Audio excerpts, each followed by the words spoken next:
Hi everyone, welcome back to my channel. আজকে তোমরা caption পড়ে জেনেই গেছো, বুঝতেই পারছো আমি কি ব্যাপারে কথা বলতে চলেছি। তো কয়েকদিন আগে আমি ইউটিউব থেকে বা ইনস্টাগ্রাম থেকে বেশ কিছু দিনের বিরতি নিয়েছিলাম, যাতে আমি আমার অ্যাংজাইটি অ্যান্ড প্যানিককে ঠিক করতে পারি তার জন্য। তো এবার ব্যাপারটা হচ্ছে যে কেন এই অ্যাংজাইটি, কেন এই প্যানিক বা কেন এই ধরনের মেন্টালি স্টেবল থাকা নিয়ে অসুবিধাটা আমার হয়েছিল, সেইটাই আমি তোমাদেরকে জানাবো। তো আজকের ভিডিওটা মেইনলি সেই কারণেই।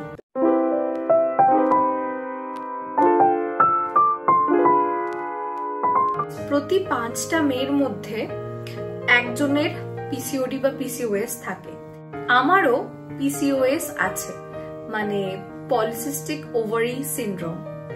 এবার এটা হওয়ার ফলে বেশ কিছু মানে কি বলবো, এর বেশ কিছু ফিচার্স আছে যে যাদের পিসিওএস থাকে তাদের সেই ফিচার্স গুলো দেখা যায়। যেরকম প্রথম যেটা হয় সেটা হচ্ছে ইররেগুলার মেনস্ট্রুয়াল সাইকেল। সেকেন্ডলি যেটা করে, ফেসিয়াল হেয়ার করে। ফেসিয়াল হেয়ার তো মেয়েদের অবভিয়াসলি ছেলেদের মতো হয় না। পিসিওএস হলে মানে বড় বড় লোম হতে থাকে এদিকে ওদিকে, এখানে চিন এরিয়াতে, তারপরে তোমার এই সমস্ত জায়গাতে ফেসিয়াল হেয়ারের গ্রোথ অনেক বেড়ে যায় এবং সেগুলো অনেক মোটা মোটাও হয়। পিসিওএস হলে বডিতে ছেলেদের যে হরমোন আছে, টেস্টোস্টেরন যে হরমোনটা আছে, সেটা মেয়েদের শরীরে অনেক বেশি বাড়িয়ে দেয়, যার ফলে এই ধরনের সিম্বলস গুলো দ্বারা সেগুলো প্রকাশ পায়। নেক্সট যেটা হয় সেটা হচ্ছে ওয়েট গেইন হয়ে যায়। যেটা আমি সাধারণ ছিলাম সেটার থেকে আমার মনে হয় যে আমি কত না খাই, এরকম টাইপের একটা ব্যাপার কিন্তু শরীরের মধ্যে দেখা যায়। নেক্সট যেটা কি হয় যে ফ্যাটিক, একটা মুড সুইংস এর একটা হিউজ ব্যাপার দেখা যায়। অলওয়েজ ডিপ্রেসড ফিল হয়, অলওয়েজ তোমার মনে হয় যে লেজি লাগছে, তোমার উঠে কোনো কাজ করতে ইচ্ছা করে না। আমি বলি যে এই যে তোমার সিমটমস গুলো আমি তোমাদের বললাম যে এই জিনিসগুলো হয়, তার মধ্যে কিন্তু আমার অনলি কয়েকটা জিনিসই হয়েছিল। লাইক আমি বলছি, আমার ইরেগুলার পিরিয়ডের একটা প্রবলেম হয়েছিল। নেক্সট যেটা হয়েছিল সেটা হচ্ছে আমার মুড সুইংস, মানে আমার প্রচন্ড কোনো ছোটখাটো বিষয়ে আমার প্রচন্ড বেশি প্যানিক হয়ে যেতাম এবং আমার একদম লেজি লাগতো। ঠিক আছে, প্রচন্ড লেজি, মানে আমি যে উঠে এখান থেকে ওখানে জল নেব, আমার তাতেও আমার মনে হতো যে ওরে বাবা, আমি এত বড় একটা কাজ করবো, আমাকে জল নিতে হবে, জাস্ট লাইক দ্যাট, এরকম। বাট আমার বড় ফেসিয়াল হেয়ার হয়নি। আমার প্রচন্ড হেয়ার লসও হয়ে যায়।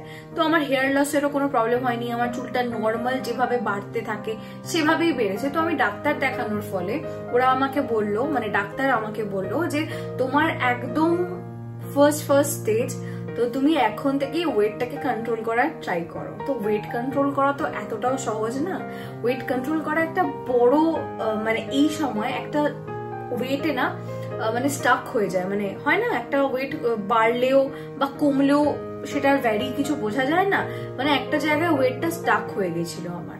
তো আমি এখন চেষ্টা করছি যে একটুখানি ডায়েটে থাকার, একটুখানি খাওয়া দাওয়াটাকে কন্ট্রোল করে আমার ফিগারটাকে আবার আমি যাতে কারেক্ট করতে পারি যেরকম আমার আগে ছিল। এবার একমাত্র আমাকে ডক্টর বলেছে যে তুমি ওষুধ খাও না খাও, তুমি যদি রোগা হও তোমার কিন্তু সমস্ত পিসিওএস এর প্রবলেম কমে যাবে, ওষুধকে ক্যারি ফরওয়ার্ড বা কন্টিনিউ করতে হবে না। তো আমার গত 2-3 মাস ধরে এই প্রবলেমটা, যে ইররেগুলার মেনস্ট্রুয়াল ফেজের যে প্রবলেমটা ছিল, ওটা 100% কিওর হয়ে যায় এবং আমি মানে আগের থেকে আমার মুডটা, মাঝে মাঝে প্রবলেম তো হয়, দেখো একটা প্রবলেম যখন তৈরি হয়েছে সেটা কিওর হতে টাইম লাগে। তো আমার বাকি সিমটমস গুলো যেরকম নেই, যেরকম বড় ফেসিয়াল হেয়ার বা আমার হেয়ার ফল, এগুলো যখন নেই, আমার প্যানিক, অ্যাংজাইটির এই প্রবলেমটা সেরকম প্রচন্ড ভাবে আছে। তো আমি ওই কটা দিন এত লেজি, এত প্যানিক, এত অ্যাংজাইটি ফিল করছিলাম যে আমি এই যেমন মানে ভিডিও করার মতো একটা ভালো কাজে মনোনিবেশ করতে পারছিলাম না। তো যেটা বললাম যে আমার মানে মেনস্ট্রুয়াল ফেজ নিয়ে যাদের অনেক দিন ধরে, ধরো 7-8-9 মাস ধরে যাদের এই মেনস্ট্রুয়াল ফেজটা বন্ধ থাকে, তাদের তো একটা বিশাল বড় প্রবলেম হয়। আর যখন তাদের মেনস্ট্রুয়াল ফেজটা আবার রিস্টার্ট হয়, তখন তাদের একটা কি বলবো, একদম পেইনফুল সাইকেলটা চলে, একদম পেইনফুল হয়, ব্লাড ফ্লো অনেক বেশি হয়। তো সেক্ষেত্রে আমি তোমাদেরকে একটা সাজেশন দিতে পারি, যেটা আমার মেনস্ট্রুয়াল ফ্রেজে আমার প্রচন্ড কমফোর্টেবল, মানে আমার মেনস্ট্রুয়াল ফ্রেজ যখন আবার রিস্টার্ট হলো আফটার 2 months, তো আমার প্রচন্ড কমফোর্টেবল কেটেছে, প্রচন্ড কি বলবো স্মুথ গেছে। তার একটাই কারণ আমি তোমাদের সাথে আজকে সেটা শেয়ার করব। আর এটা হচ্ছে আমার এভারটিনের পিরিয়ড কেয়ার মেনস্ট্রুয়াল পিরিয়ড প্যান্টিস। এটা এনরিচড উইথ নিম আর স্যাফ্লাওয়ার। এবারে এক একটা প্যাকেটের মধ্যে 10টা করে পিরিয়ড প্যান্টিস থাকে, যেটা কোনোদিনও মানে এই পিরিয়ড প্যান্টিটা ইউজ করতে থাকলে তোমার মানে স্লিপ হয়ে যাওয়ার, প্যাড যে স্লিপ হয়ে যায় তার কোনো প্রবলেম যেরকম থাকবে না, ঠিক সেরকমই কোথাও স্টেন লাগারও চিন্তা থাকবে না। তোমরা বলতে পারো যে এটা তোমাদের হবে কিনা, এটা কিন্তু তোমরা এল থেকে এক্সেল, এম থেকে এল এই সাইজগুলো চুজ করে নিতে পারো। যেরকম আমি যেহেতু একটু হেলদি, তাই জন্য আমার এল থেকে এক্সেল সাইজটা লাগে। এটা যথেষ্ট স্ট্রেচ করলে বাড়ে, এটা খুবই ভালো। আমি অলরেডি ইউজ করছি, দেখতে পাচ্ছ আমার এখানটা অলরেডি কাটা। আমার এখানে এখনো আরো 6টা আছে, আমার অলরেডি 4টে ইউজ করা হয়ে গেছে। মানে ট্রাস্ট মি, এটা একদম কটনি সফট আর 360 ডিগ্রি প্রোটেকশন দেয়। আমার একটা প্রচন্ড প্রবলেম ছিল যে স্টেন লেগে যেত, বিছানায় বলো জামা কাপড়ে বলো, প্রচন্ড আমার স্টেনের একটা প্রবলেম ছিল যে আমার মানে প্যাড স্লিপ করতোই, আমার স্টেন লাগতোই। আর এটা আমি তোমাদের একটা বের করে দেখাই, এটা এতটা সফট আর মানে এত ভালো, জাস্ট লাইক দ্যাট। তোমাদের ভালো করে দেখাচ্ছি। আর এটা এরকম দেখতে লাগছে, বাট এটা স্ট্রেচ করলে এতটা স্ট্রেচ হবে। Can you guys imagine? আর স্লিপ হওয়ার তো কোনো রকম কোনো সম্ভাবনা নেই, প্রচন্ড সফট, 100% গ্যারেন্টি দেয়, যেখানে তোমার কোনো ওডর বেরোবে না, কোনো লিক হবে না। এটা একদম 2x ফাস্ট অ্যাবজর্ভ করে লিটারেলি। আর তোমাকে কোনো রকম মানে হ্যাসেল ফেস করতেই হবে না এটা নিয়ে। এটা লং লাস্টিং কিনা, এটা একদম লং লাস্টিং প্রোটেকশন প্রোভাইড করে। অনেক দিনে স্টপ হওয়া পিরিয়ড যখন আবার রিস্টার্ট হয়, তখন অবভিয়াসলি পিরিয়ডের একটা হেভি ফ্লো থাকে।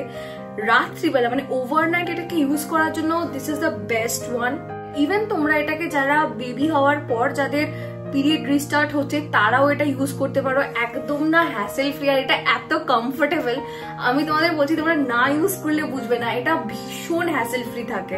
আর জাস্ট লাইক ইউজ করো, ফেলে দাও, আবার ইউজ করো, আবার ফেলে দাও, মানে তোমার কোনো কিছু কাছাকাছির কোনো আর ওই সমস্ত হ্যাসেলের দরকার নেই। এটা এতটাই ভালো, এটা পরে লিটারালি একটা কোজি ডিপ স্লিপ হয়, তুমি ভুলেই যাবে যে তুমি এখন মেনস্ট্রুয়াল ফ্রেজ দিয়ে যাচ্ছ। এটার যে একটা টপ লেয়ার আছে সেটা তোমাকে লাইক লিটারালি একটা কুশনি কমফর্ট দেয়, যাতে তোমার কোনো রকম কমফর্টে প্রবলেম না আসে। আর যাদের সেনসিটিভ স্কিন তাদেরও যেন কোনো রকম কোনো ইস্যু না হয়। আমাদের জন্য একদম safe and skin friendly product, যেটা একদম top notch high quality material দিয়ে তৈরি। ওরা যেরকম ইজি, ঠিক সেরকমই ইজি এটাকে ডিসপোজ করে দেওয়া। মানে আমি সত্যি বলছি, জাস্ট লাইক টাচ উড, এটা যখন তোমরা ইউজ করা শুরু করবে তোমরা কোনোদিনও আর প্যাডে ফেরত যেতে চাইবে না। এটাতে যেরকম স্ট্রেচেবিলিটি আছে ঠিক সেরকমই কমফর্ট আছে। আমি কমফর্টটা তোমাদের জাস্ট বোঝাতে পারছি না, ইউজ যতক্ষণ না করবে তোমরা কিছুতে এটা বুঝতে পারবে না। এটা এতটাই ভালো, এতটাই হ্যাসেল ফ্রি। এখন তো দুর্গাপুজো আসছে, আমরা লাইট কালারের জামা কাপড় পরবো, শাড়ি পরবো, আমিও পরবো। তো ওই সময় যদি আমাদের ডেটস থাকে তাহলে লিকেজের প্রবলেম বা প্যাড দিক থেকে ওদিক সরে যাওয়া বা স্টেন লাগার মতো কোনো ঝামেলা থাকবে না আমরা যদি তখন এরকম একটা পিরিয়ড প্যান্টি ইউজ করতে থাকি। একদম hassle free period cycle. Already আমি এটা ডেসক্রিপশন বক্সে লিংক দিয়ে দিয়েছি, তোমরা ইজিলি পারচেজ করতে পারবে ওখান থেকে। একদিন আমি বলেছিলাম যে আমি ওয়াটার ফাস্টিং করছি, তোমাদের মধ্যে আমাকে অনেকেই বলেছে যে এই ধরনের কিছু করো না, তাতে তোমার লং রানে শরীরটা খারাপ হতে পারে। নিউট্রিশনিস্ট বা ডায়েটিশিয়ান দেখাবো এবং আমি একটা প্রপার ডায়েট চার্ট নেবো, যাতে করে আমি সেইটা ফলো করে একদম প্রপার একটা রুটিন মেনটেন করতে পারি আমার পিসিওএস এর জন্য। কারণ পিসিওএস এ না অনেক কিছু খাওয়া যায়, অনেক কিছু খাওয়া যায় না, লাইক মানে ডেয়ারি প্রোডাক্ট কিছু খেতে পারবো না, আলু ফালু তো বাদই, তো অনেক রকম ব্যাপার আছে। আবার খাওয়ার কম খেলে মুডটা অনেকটা মানে ডিসব্যালেন্স হয়ে যায়, কাজে মন দিতে পারি না এটসেট্রা। তো নানান রকম প্রবলেম নিয়ে ছিলাম তখন।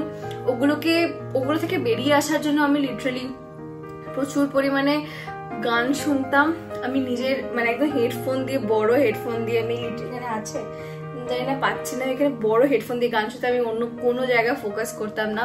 তো আস্তে আস্তে ব্যাপারটা রিকভার হয়েছে। সো এখনো আমি রিকভারি স্টেজেই আছি, আমি একদম পুরো ঠিকঠাক হয়ে যেতে পারিনি। আমার এখনো মাঝে মাঝে প্যানিক অ্যাংজাইটি হয়। সো সেটা হচ্ছে একটা পার্ট আমার এই প্রবলেমটার। আমার ওয়েট লুজ করাটাই এখন একমাত্র মোটিভ। সো এই হচ্ছে ব্যাপার।